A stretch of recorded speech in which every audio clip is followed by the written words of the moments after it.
Bapak Ibu Saudara yang kasih dalam Tuhan, mari kita tundukkan kepala kita siapkan hati kita untuk kita masuk dalam pemberitaan firman Allah. Tuhan berkati kami pada hari ini, terima kasih untuk kesempatan bagi kami sudah memuji menyembah Tuhan, dan sekarang kami akan duduk diam untuk mendengarkan perkataan-perkataan iman yang membangun iman kami, menguatkan dan meneguhkan kami semua. Berkati hamba-Mu Tuhan, supaya setiap perkataan hamba-Mu datang dari kehendak Roh Kudus, sehingga hari ini kami sungguh-sungguh diberkati oleh Tuhan. Di dalam berkat nama Tuhan Yesus. Haleluya. Amin. Hari-hari ini kita sedang berbicara tentang perempuan mandul yang ada di dalam Alkitab. Dan hari ini saudara-saudara kita tiba kepada seorang perempuan yang tinggal di Sunem.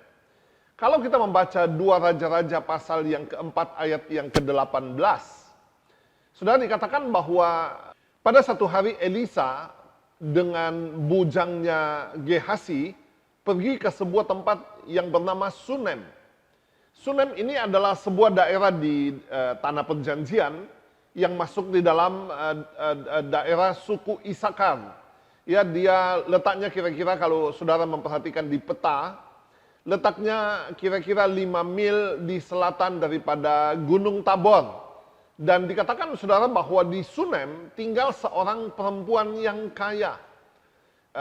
Seorang yang mempunyai harta benda yang banyak. Dan seringkali Elisa dan bujangnya singgah di sana atau mampir di sana dan mereka mendapatkan makan. Bahkan kalau sudah membaca di 2 Raja-Raja pasal yang keempat ayat yang ke-10, dikatakan bahwa di sana dibuatkan sebuah yang disebut upper room atau kamar atas. Ya, perempuan ini membuatkan sebuah kamar atas untuk dipakai tempat di mana Elisa dan bujangnya dapat beristirahat. Kalau saudara memperhatikan kata kamar atas dalam bahasa Ibrani Aliyah atau going up atau naik ke atas atau sebuah tempat yang nyaman. Ya, maka juga diterjemahkan bahwa tempat itu adalah sebuah tempat di mana seseorang bisa mempunyai privasi yang besar tanpa gangguan. Ya, sebuah tempat yang tentram, ya, tempat resting place, tempat istirahat di mana seseorang mendapatkan ketenangan. Saudara, saya merenungkan bahwa salah satu tugas daripada kita, gereja, orang-orang percaya adalah mendatangkan ketenangan kepada orang lain. Memberikan ketenangan kepada orang lain, khususnya di dalam memasuki musim ini, saudara, masih musim pandemi yang luar biasa. Ya, ketika begitu banyak orang-orang yang under pressure, yang tertekan, yang galau di dalam kehidupannya. Maka ini waktu yang baik saudara kita dapat memberikan ketenangan, ya, membagikan ketenangan kepada orang lain. Bagaimana caranya? Melalui bermacam-macam cara. Bisa melalui perkataan kita, ya, nasihat-nasihat, perkataan-perkataan Alkitabiah, ya, sampaikan sesuatu kepada orang lain, memberikan kepada mereka semangat, ya, atau juga melalui tindakan kita. Mungkin kita mengadakan persekutuan melalui dunia maya, bagaimana kita juga bisa membagi, kita bisa menabur kepada orang lain. Atau juga saudara melalui doa-doa kita di mana kita naikkan seruan kita kepada Tuhan bersama-sama dengan orang-orang yang mengalami persoalan di dalam kehidupannya. Ya, saya sendiri banyak mendengar keluh kesah saudara-saudara, orang-orang yang bermasalah, ya, orang-orang yang punya tekanan-tekanan di masa pandemi ini. Dan saya berusaha, saudara, doa kepada Tuhan supaya perkataan saya, tindakan saya itu bisa mendatangkan ketentraman kepada orang lain. Kalau saudara membaca di ayat yang ke-13, ya, karena Elisa ini, Bapak Pendeta, Elisa ini sudah mendapatkan begitu banyak kebaikan dari perempuan ini, maka dia ingin untuk menolong atau membagikan sesuatu atau membalas, ya, kepada perempuan ini, perempuan Sunem ini, dengan mengatakan bahwa mungkin dia bisa melakukan sesuatu di hadapan raja atau di hadapan kepala tentara, ya. Tapi ketika Elisa mencoba menawarkan tawaran ini, bantuan ini, dia memberikan jawaban yang lain, saudara. Ya, dia mengatakan, enggak. Ya, aku ini tinggal di tengah-tengah kaumku. Aku tinggal di tengah-tengah kaumku. Artinya, saudara, bahwa hidupnya, dia katakan hidup saya tentram. Hidup saya baik-baik saja seperti itu, ya. Saya aman-aman saja. Saya mendapatkan ketenangan di dalam kehidupan saya tidak butuh apa-apa. Pelajaran bagi kita, saudara, dari perempuan Sunem ini adalah, apa yang dia tunjukkan, ini adalah sebuah teladan kehidupan yang baik. Dia merasa, dia cukup, hidupnya itu cukup. Ketika ditanya, apa yang kira-kira saya bisa bantu? Ya Elisa tanya, apa yang dapat saya bela di hadapan raja atau di hadapan kepala tentara? Dia mengatakan tidak ada. Saya merasa cukup, semua keadaan saya baik, saya ada di tengah-tengah kaumku. Dia tidak punya ambisi apa-apa, dia tidak mau mengejar sesuatu. Dia merasakan hidupnya sangat diberkati oleh Tuhan. Teladan yang baik, saudara-saudara.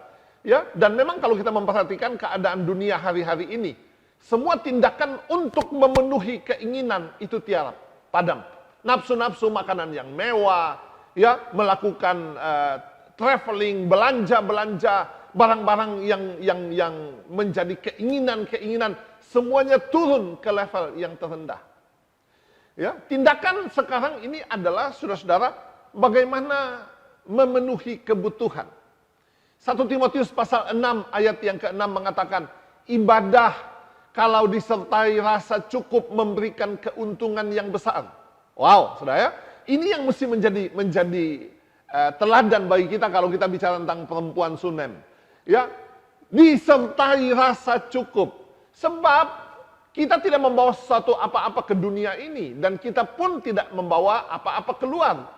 Ayat yang ke-8, 1 Timotius 6 ayat yang ke-8, asal ada makanan, ada pakaian, enough, cukuplah. Ya, sekali lagi Bapak Ibu, keadaan dunia yang luar biasa ini, ya, di mana kita tidak lagi berbicara tentang saya ingin ini, saya mau itu, saudara-saudara. Tetapi yang kita lakukan sekarang adalah kita merasa cukup dengan apa yang Tuhan berikan kepada kita. Di dalamnya ada ucapan syukur yang besar kepada Tuhan. Perempuan Sunem ini merasa hidupnya sangat tenteram. Oke? Aku ada di tengah-tengah kaumku. Bapak Ibu Saudara yang kasih dalam Tuhan, artinya begini, kalau hari ini saudara ada di dalam sebuah komunitas kecil, yaitu rumah tangga. Mengucap syukurlah saudara, Anda ada di dalam sebuah keluarga. Ya, keluarga yang saling menopang, saling membangun satu dengan yang lain. Ada ketentraman di dalamnya. Inilah harta yang paling mahal, yaitu ketika kita tentram di dalam kehidupan kita. Sudah semua ambisi-ambisi, keinginan-keinginan yang saudara mungkin selama ini membayangi kita, yang membuat pikiran kita kacau, galau, saudara, padamkanlah itu. Biarlah ketentraman itu ada di dalam kehidupan kita. Karena ketentraman ini adalah impian semua orang. Damai sejahtera. Ya, maka saudara, di dalam pergaulan kita sehari-hari, jangan suka cari masalah dengan orang lain. Karena ketentraman, damai sejahtera itu mahal. Ya, kalau Anda hari ini mempunyai musuh, ya mungkin karena sesuatu, karena perkataan orang itu, karena tindakan orang itu, atau karena hak saudara dirampas, atau mungkin saudara dibully dan selanjutnya, saudara-saudara, sudahlah, lepaskanlah pengampunan. Karena memiliki musuh itu tidak enak, saudara, tidak nyaman. Hati selalu was-was. Kita ingat dia, kita ingat perkataannya, kita ingat perbuatannya. Hati kita marah, hati kita kecewa.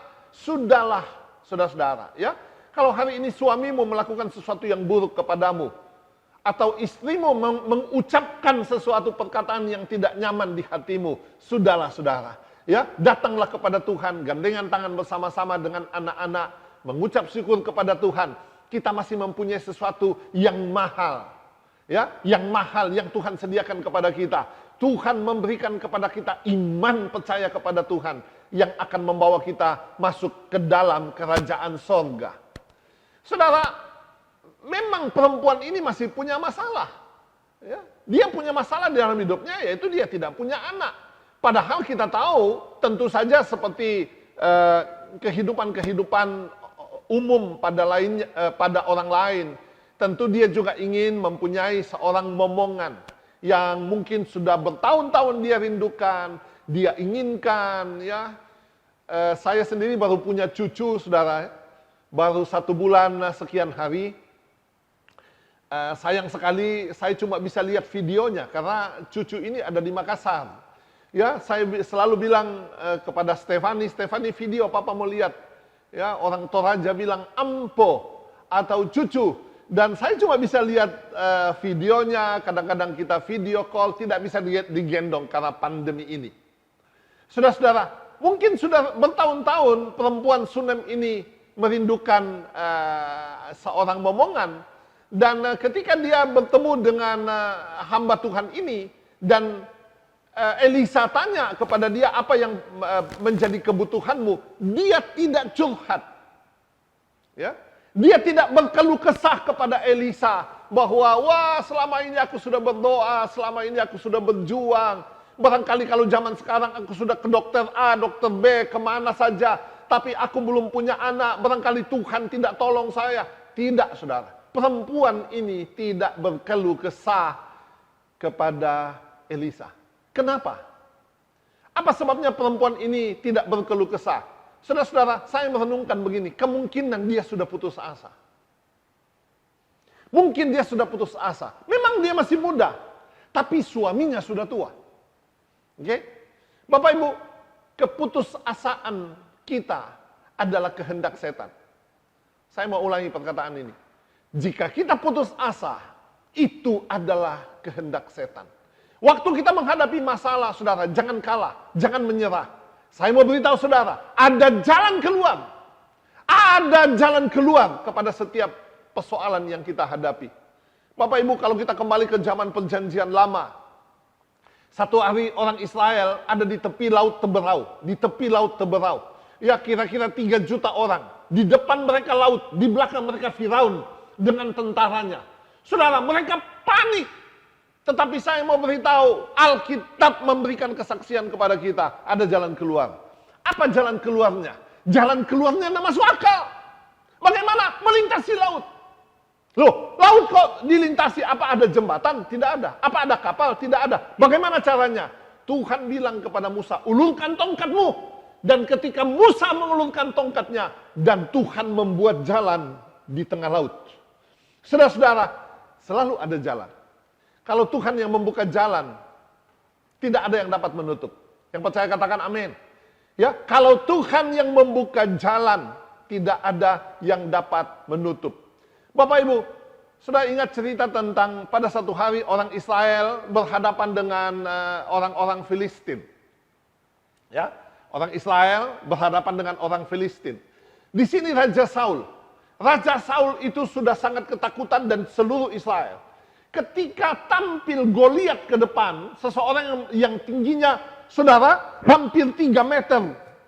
Ya, Alkitab bercerita bahwa orang Israel melarikan diri ketakutan.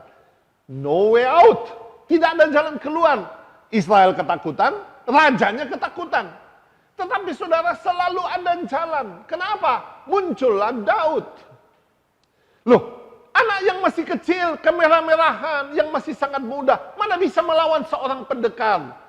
Saudara-saudara, sekali lagi, kalau Tuhan yang membuka jalan, tidak ada yang dapat menutup. Dan jalan yang dibuka oleh Tuhan adalah munculnya seorang anak muda yang bernama Daud. Saudara-saudara, alasan yang kedua, kenapa perempuan Sunem ini tidak curhat kepada Nabi Elisa, mungkin imannya tidak sampai ke sana. Level imannya atau kualitas imannya itu tidak sampai ke sana. 2 Raja-Raja pasal 4 ayat 16 mengatakan, berkatalah Elisa, pada waktu seperti ini juga tahun depan engkau akan menggendong seorang anak laki-laki. Tetapi jawab perempuan itu, perhatikan kalimat ini. Janganlah Tuanku, ya abdi Allah, janganlah berdusta kepada hambamu ini. Bapak Ibu, saya belajar kata berdusta di bahasa aslinya. Berdusta itu fail, gagal. Gagal. Tidak mungkin. Pasti omonganmu itu gagal. Aku sudah mencobanya bertahun-tahun. Dengan segala macam cara aku mencobanya bertahun-tahun. Tetapi aku gagal. Dan dia mengatakan bahwa Tuanku, perkataanmu juga pasti akan gagal. Bapak Ibu, tidak ada istilah gagal di hadapan Tuhan. Tidak ada istilah gagal di hadapan Tuhan. Sepanjang Tuhan itu berjanji kepada kita, maka janji Tuhan itu pasti digenapi. Alkitab bercerita, saudara, tentang kedatangan seorang juru selamat, ya, yang akan lahir di kota Daud, di Bethlehem Efrata di tanah Yudea. Dan Alkitab menggenapkannya 2000 tahun yang lalu. Tuhan Yesus datang ke dunia ini, lahir dari seorang perawan Maria. Saudara-saudara, dan pada usia kira-kira 30 tahun, dia mulai memberitakan Injil, ya, dan menceritakan tentang kabar baik. Lalu setelah itu, saudara, dia naik ke atas kayu salib, turun ke dalam alam maut, bangkit pada hari yang ketiga, dan kemudian dia naik ke surga, duduk di sebelah kanan Allah. Saudara, dan Alkitab berjanji, dia akan datang pada kali yang kedua. Dan kalau Alkitab berjanji Tuhan itu akan datang pada kali yang kedua, maka janji itu pasti akan digenapi. Tuhan akan datang pada kali yang kedua. Haleluya. Tuhan itu tidak pernah gagal. Ya, seringkali memang doa kita yang tertunda. Kenapa, saudara? Iman kita kerdil. Kita sungguh-sungguh tidak percaya kepada kuasa Tuhan yang sedang berlaku. Kita selalu mengatakan mustahil, tidak mungkin. Suamiku yang menyeleweng itu pasti akan pergi. Usahaku yang bangkrut tidak akan bisa dibangun lagi. Anak-anakku yang belum bertobat pasti tidak bisa akan menjadi baik. Saudara, seringkali perkataan kita yang membuat perkara itu terjadi di dalam kehidupan kita. Padahal tidak ada yang mustahil bagi Tuhan. Seringkali kita yang membatasi Tuhan dengan akal kita ini. Oke? Kita yang membuat sepertinya kuasa Tuhan itu sangat terbatas terjadi di dalam kehidupan kita. Bapak Ibu, oleh sebab itu mau tidak mau iman kita mesti upgrade. Mesti ditambahkan. Ya, iman kita yang barangkali tidak ada iman harus muncul iman yang kecil. Ya, iman yang kecil ini harus naik menjadi iman yang bertumbuh. Saya ingat cerita tentang 10 orang kusta di Lukas pasal yang ke-17 ayat yang ke-14 dikatakan, ya, Lukas 17 ayat yang ke-14, ketika 10 orang kusta ya datang ke sebuah desa dan bertemu dengan Tuhan, mereka berdiri agak jauh. Lalu kemudian Tuhan memberikan perintah, perlihatkanlah dirimu kepada imam-imam. Perlihatkanlah dirimu kepada imam-imam. Saudara, ini sebuah perintah yang berbahaya. Kenapa, saudara? Mereka bisa dikarantina. Karena orang kusta tidak boleh masuk ke sebuah desa. Kalau sampai orang-orang kusta ini sampai kepada para imam, dan kemudian para imam memutuskan mereka harus dikarantina, maka mereka harus masuk ke karantina, mereka akan dikurung. Ya, saudara-saudara, sebuah perintah yang berbahaya. Tetapi saudara, Alkitab berkata ketika mereka pergi mau menunjukkan diri mereka kepada para imam, ya, muncul sebuah tindakan karena ada perintah Tuhan. Ya, maka di tengah jalan kemudian mereka menjadi tahir. Mereka menjadi sembuh dan Lukas pasal 17 ayat yang ke-15 mengatakan seorang yang telah sembuh kembali memuliakan Allah. Lihat ini, saudara. Tadinya mereka berdiri agak jauh, berseru kepada Tuhan, tolonglah kami. Kemudian ketika Tuhan itu menyembuhkannya, ada satu orang Samaria. Saudara-saudara, yang sudah sembuh, itu kembali sambil memuliakan Allah. Kenapa, saudara? Imannya itu kemudian bertumbuh. Ketika dia mendengarkan firman, dan dia taat kepada firman itu, maka muncullah iman. Oke? Muncul iman. Lalu ayat yang ke-16 dikatakan dia tersungkur di hadapan Yesus sambil mengucap syukur. Wow. Lalu ayat yang ke-19, Lukas 17 ayat yang ke-19, Tuhan bilang begini, pergilah Ya, berdirilah, pergilah, imanmu telah menyelamatkan engkau. Dia mempunyai iman yang besar yang telah menyelamatkan dia. Haleluya. Saudara, oleh sebab itu sekali lagi, bagaimana dengan iman kita hari ini? Iman kita harus di-upgrade. Bagaimana cara iman kita di-upgrade? Firman Tuhan. Dengarkanlah perintah, lakukanlah perintah itu, imanmu itu akan bertumbuh dalam nama Tuhan Yesus. Bapak Ibu, kalau kita kembali kepada perempuan Sunem, ya, dalam keadaan seperti ini, ada 4 tindakan yang benar dari perempuan Sunem ini. Yang pertama, dia tetap ingat Tuhan. Dia tetap ingat Tuhan. Dia tidak punya anak, ya, dia orang kaya, dia tidak punya anak. Tapi saudara, dia tetap ingat Tuhan. Buktinya apa? Secara berkala, setiap bulan baru dan setiap hari Sabat, dia selalu datang kepada Tuhan membawa korban persembahan. Sebab kalau kita membaca di 2 Raja-Raja pasal yang keempat ayat yang ke-22, ya, sesudah itu ia memanggil suami serta berkata, suruh kepadaku salah seorang bujang dengan membawa seekor keledai betina. Aku mau pergi dengan segera kepada abdi Allah itu dan akan terus pulang kembali. Lalu ayat 23 berkatalah suaminya, mengapakah pada hari ini engkau hendak pergi kepadanya? Padahal sekarang ini bukan bulan baru dan bukan hari Sabat. Jawab perempuan itu, jangan khawatir. Bapak Ibu, kalau kita membaca di hukum Taurat, ya, bahwa seseorang harus datang membawa korban persembahan. Bilangan pasal 10 ayat 10. Bilangan 10 ayat 10. Pada bulan barumu haruslah kamu meniup nafiri itu pada waktu mempersembahkan korban bakaran dan korban keselamatanmu, supaya kamu diingat di hadapan Allahmu. Artinya saudara-saudara bahwa memang seseorang harus selalu datang membawa korban persembahan pada bulan baru dan juga pada hari Sabat. Dia tetap ingat Tuhan. Sedangkan dalam Tuhan, di tengah-tengah masalah yang dia hadapi, dia tetap ingat Tuhan. Pertanyaan saya adalah hari ini, apakah saudara masih ingat Tuhan atau tidak? Ya, apakah hati saudara tetap terpaut kepada Tuhan atau tidak?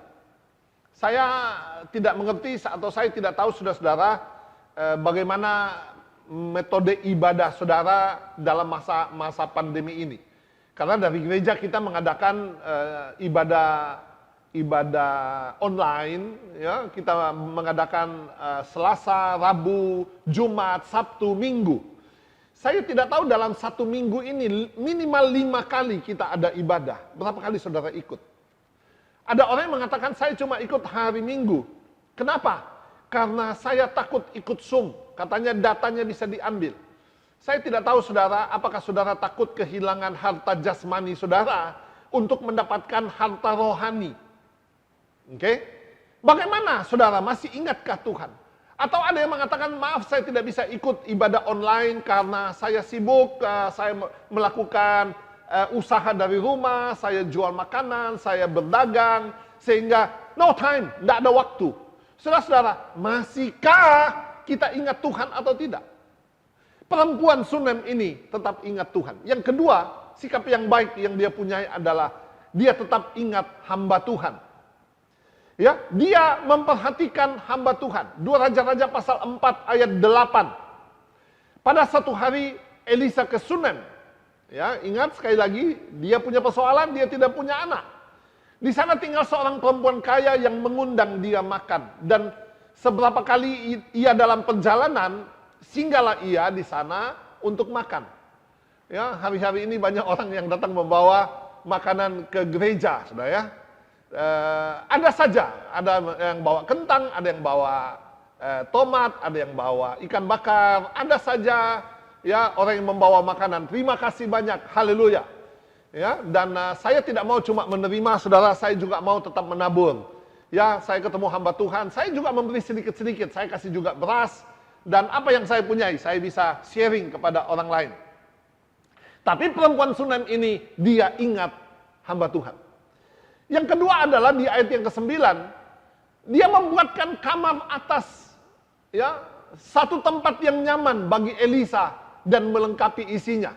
Ya, dia isi di sana tempat tidur, meja, kursi, dan kendi. Ya, Kira-kira kalau zaman sekarang dikasih televisi, dikasih kulkas, seperti itu. Bapak Ibu, dalam keadaan seperti ini, perempuan ini tetap ingat Tuhan, dan dia tetap ingat hamba Tuhan. Yang ketiga adalah, yang baik yang ada pada perempuan ini, dia tetap ingat suaminya. Di dalam mengambil keputusan, ya, sekalipun suaminya sudah tua, ya, dia tetap melibatkan suaminya. Karena banyak hari-hari ini orang-orang yang bahkan melupakan suaminya.